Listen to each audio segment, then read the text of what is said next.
It's 2 a.m. Nothing is wrong. The day is over. The room is dark. Your body is tired. And your brain just pulled up a conversation from 3 years ago to make you cringe all over again. You're not tired enough to sleep. You're too tired to be doing this. So you lie there and you replay it. The thing you said. The thing you should have said. The email you'll send tomorrow, drafted 40 times before morning. And here's what you walk away with today. That loop is not thinking. It's not deep. It's not smart. And it is not keeping you safe, even though it swears it is. It's an engine screaming in neutral. And there's one small move that shuts it off. But first, you have to see what your brain is actually doing in there. One psychologist spent her life decoding it. Her name was Susan Nolen-Hoeksema, and she proved it, of all things, with an earthquake. October 1989, Northern California. The ground tore open. Freeways buckled. A World Series stadium shook minutes before the first pitch. Dozens of people died. 2 weeks before it hit, Nolen-Hoeksema had already been studying a group of students. She'd asked them one question. When you feel bad, what does your mind do with it? Do you sit and turn it over, or get up and move? Then the earth shook. And she had something a scientist almost never gets. A before and an after. She followed those students for weeks. The ones who stayed broken weren't the ones closest to the wreckage. They were the ones who, long before the quake, already circled their own pain, turning it over, replaying it. The earthquake hit everyone the same. The ones who kept thinking about it couldn't climb out. She gave that circling a name, rumination. Later, she wrote a whole book on it with a title that stings, Women Who Think Too Much. So if the thinking is the wound, why does it feel like the cure? Because your brain is running a con on you. When you sit and analyze a problem, turning it, poking it, planning what you'll say, your brain hands you a little reward. A hit of doing something. But it pays you for the effort, not for the answer. So you feel busy, like you're closing in on a solution. And you rev harder, because the revving feels like progress. But picture a car, parked, engine flat to the floor. The needle's in the red, the frame is shaking, it is loud, and the car has not moved 1 inch. That's the loop. Exhausting. Going nowhere. Nolen-Hoeksema found something worse. The heavy thinkers weren't better at solving their problems. They were worse. And they quietly pushed away the people who could have helped. You can catch it in the act. Real problem solving ends somewhere. A decision, a move. One thing you'll actually do. Rumination ends where it started.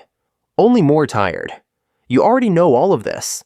Tonight, you'll do it anyway, because part of you doesn't want to. You might say it right now. But my overthinking keeps me safe. I catch what other people miss.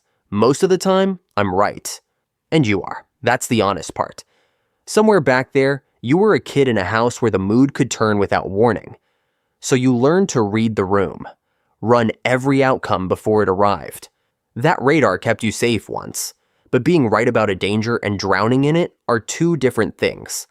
A smoke alarm that screams all day, every day, over nothing.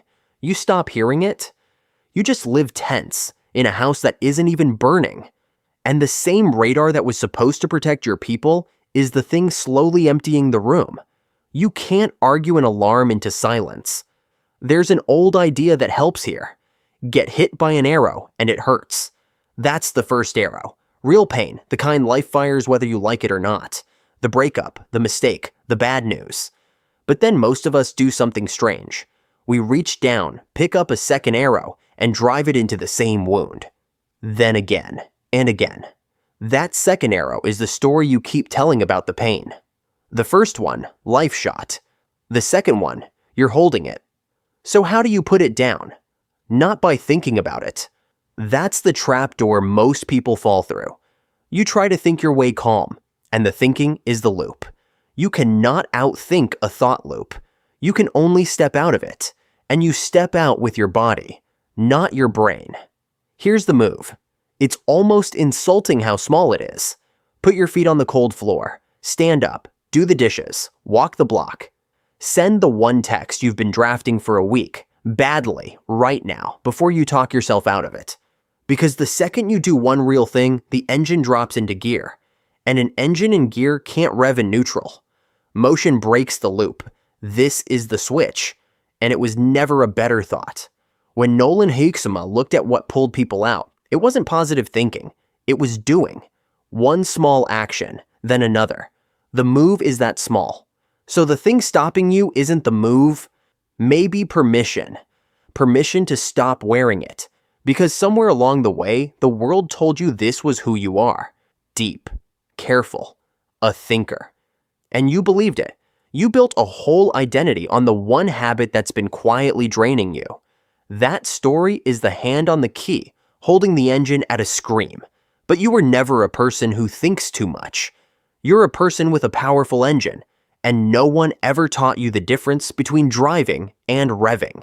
Tonight, it'll start up again. 2 a.m., dark room, a conversation from 3 years ago. And this time, you'll feel it for what it is. Not wisdom, not safety, just an engine in neutral. So you'll put your feet on the floor, and you'll move. Because that's the secret hiding under all of it, the same one your motivation runs on. You don't think your way into action. You act your way out of the fog.